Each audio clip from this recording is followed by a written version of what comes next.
I love how like a bunch of panelists are like, oh, we're like a minute and a half over time and Jordan's staring at me. So I'm gonna ask 3 more questions. That's really helping me out on the schedule. So I'm not gonna do what they're doing. I'm gonna move it along. Please welcome to the stage, George Geohot, Hotz, .ai. He's got a product launch.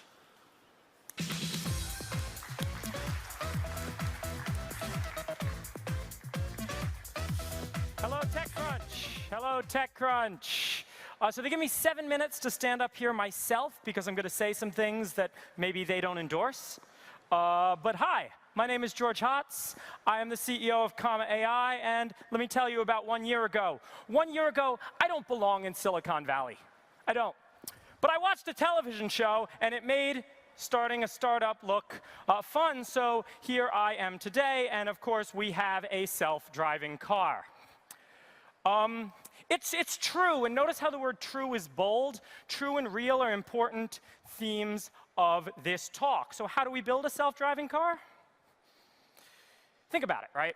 You have sensors that observe the world, and then you have actuators which control the world. It's just a matter of finding the right function to transform sensor inputs into actuator outputs. And this is the machine learning problem. F of x equals y, find f. How do you do that? With really big data. How do you get really big data? Let's have the world teach us to drive. So we made a phone app called Schiffer. You can download it on the Google Play Store. It is like Dropcam plus Fitbit for your car. It's a dash cam app. You mount it up on your windshield. You record all your drives. And it helps train our self-driving car from a phone, right? Not from, Uber's got expensive hardware out there, but we have Schiffer users all over the world. We've gathered over 300,000 miles of data that is being used to make our self-driving car better. And we'll get to why this is interesting to you in a minute. So this is our iPhone version of that app called Dash. We had an intern show up. He thought that Schiffer was crap. It was. So we have an iPhone app called Dash. Same thing. It is a dash cam for your car, drop cam plus Fitbit. And it has an in-app driving explorer.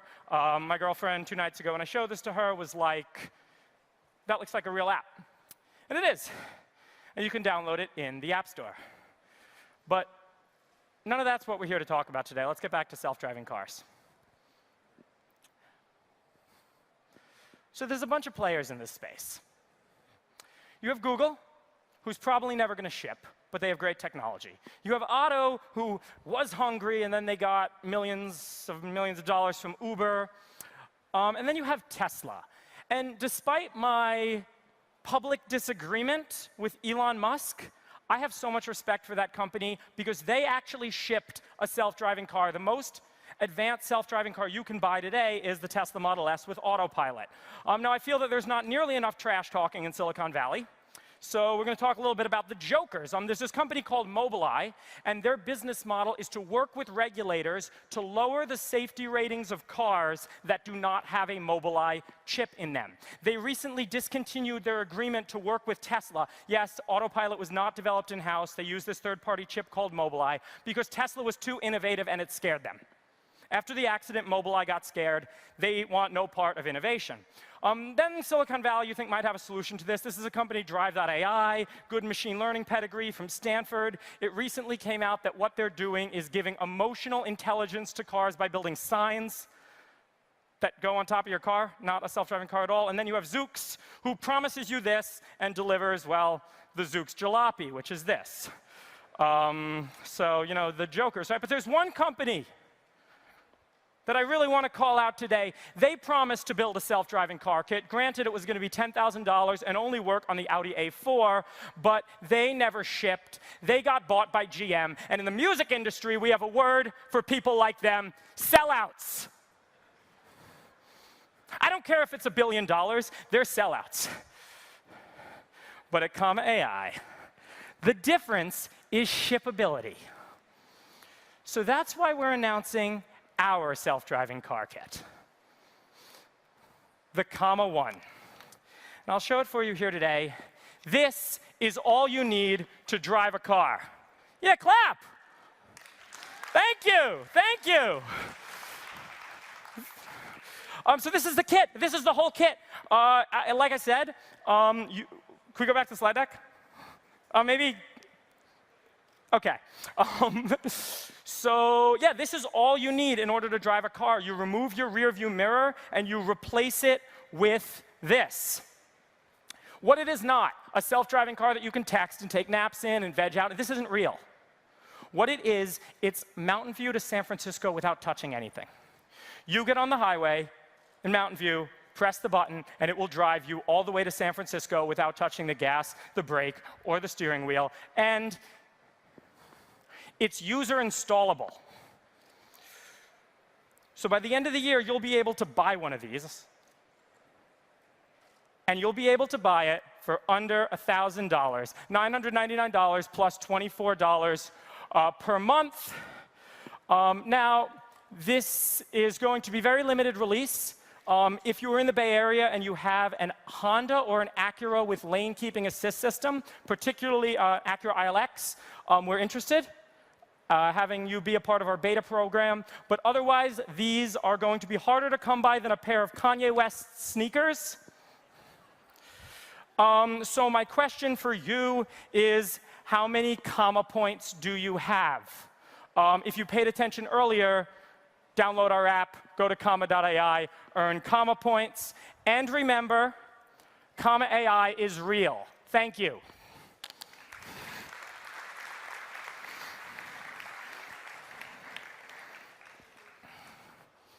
Whatever you're on, I want some. Oh shit, I'm so tired. I'm bored. I'm bored. That's what I'm on. I'm on boredom. All right, Daryl Etherington, everyone. Interview time. Hello. All right. Thanks. I think pretty spirited, especially this time in the afternoon for this crowd, especially. But it's exciting. So when did you start Comma AI? A year ago. Originally, I was going to do this as a contract for Elon Musk. Yeah. So this has been very public, a back and forth, right? Yeah. We'll get into that later. But go ahead with the. So this was a year old. It took you a year to make this, and this is fully functional? It is fully functional. It's about on par with Tesla Autopilot. You know, I don't like to underpromise and overperform. So it's about on par with Tesla Autopilot, and it's installable in select Hondas and Acuras.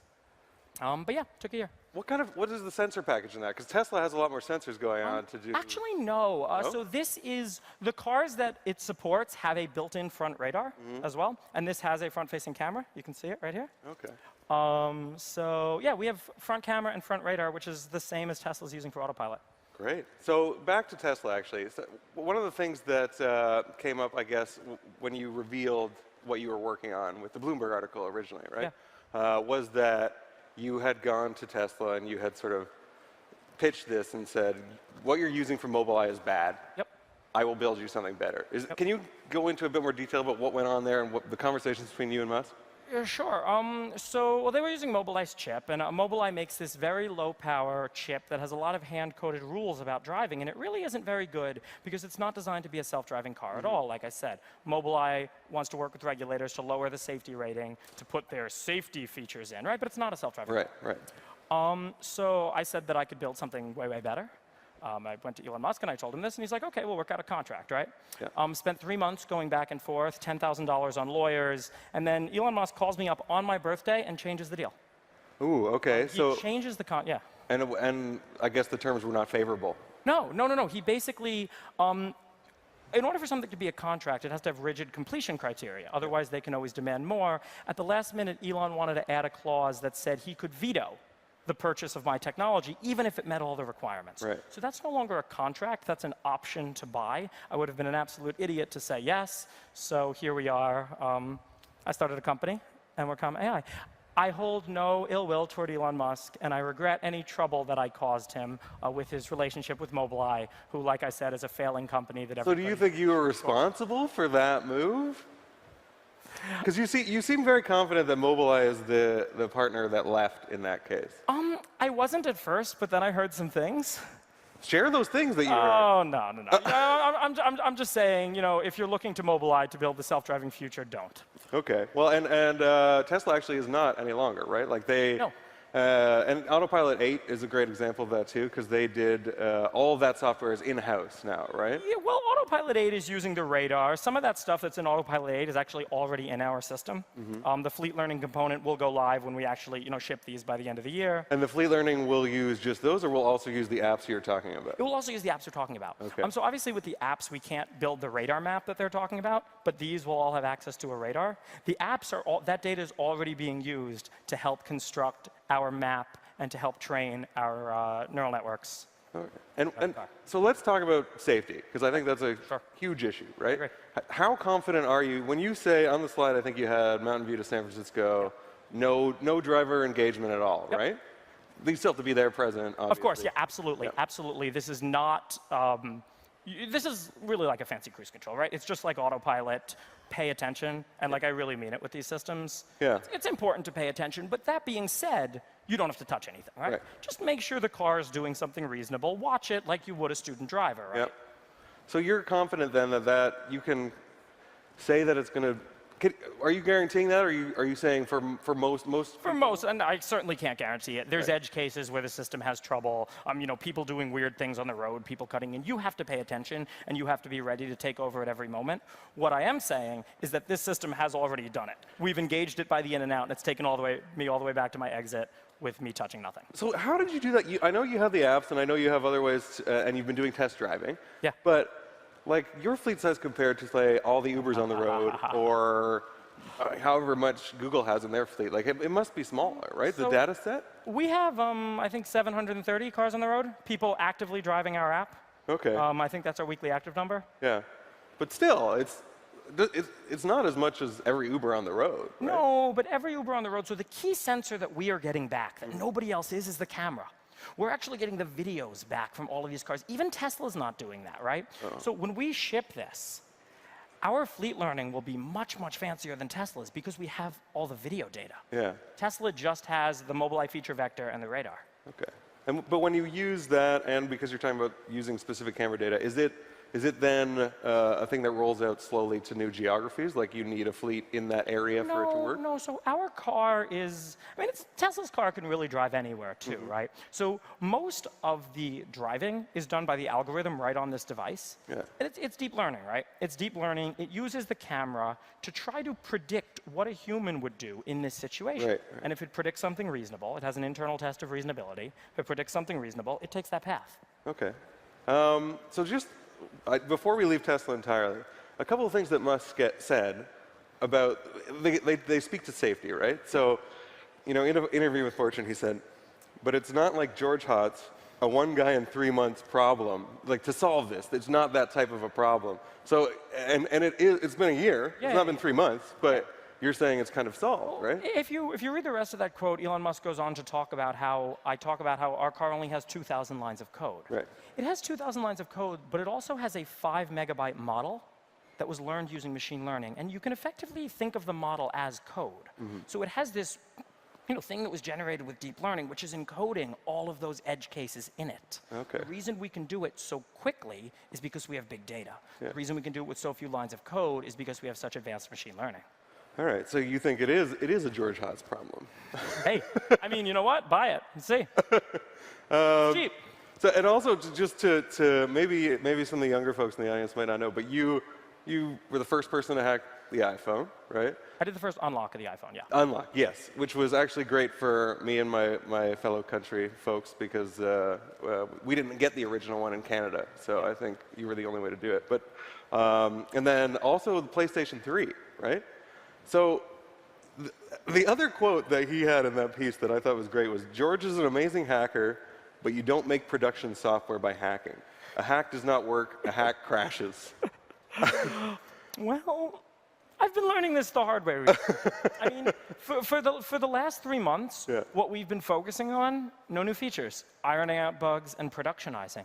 Okay. Getting software development practices into place that will scale to this, right? It is not a one guy in 3 months problem. It is a company and a year problem. Yeah, and so you are ironing out these bugs, but in this case, the bugs, the result of those bugs could be literally fatal, right? So a few things.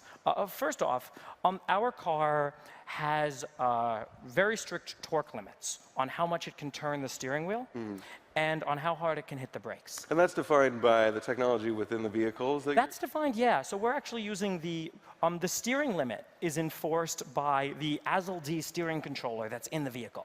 And because that limit is there, we can't exceed it no matter what our software does. Okay. So that's really how we can guarantee safety, even if the software makes a mistake, right? So Tesla Autopilot is out there making mistakes left and right.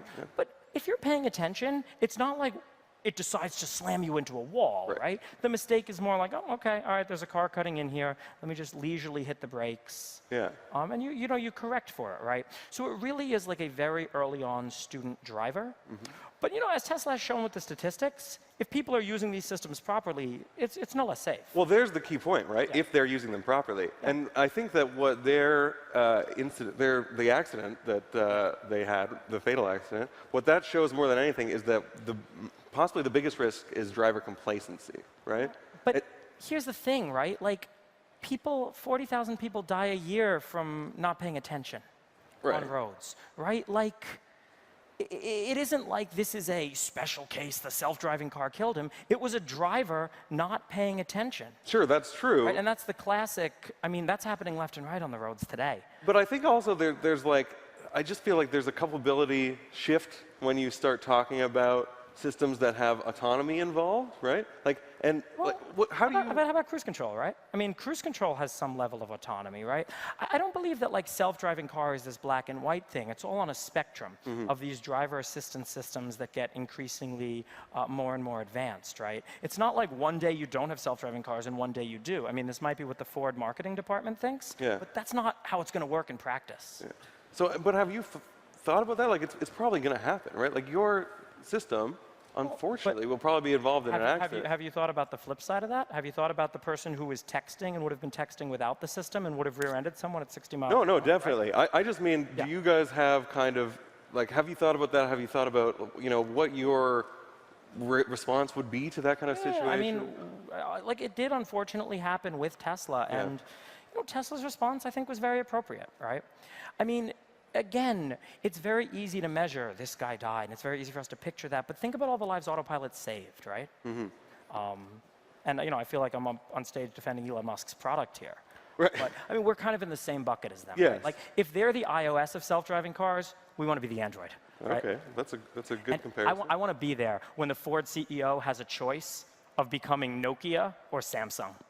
Samsung embraces someone else's software and succeeds. Nokia doesn't and fails. So, actually, they embraced Windows Phone a little bit late. If Mark, I believe, is listening, then you would suggest he opt for the Samsung model, right? Well, that's the idea, right? So this is $1,000 for people, for cars, for dealerships, for anyone. That's our model. We sell units. Oh, okay. So it's not necessarily an end user targeted product. You would go for the OEM. We'll ship to anyone. We'll ship to anyone who wants to buy it.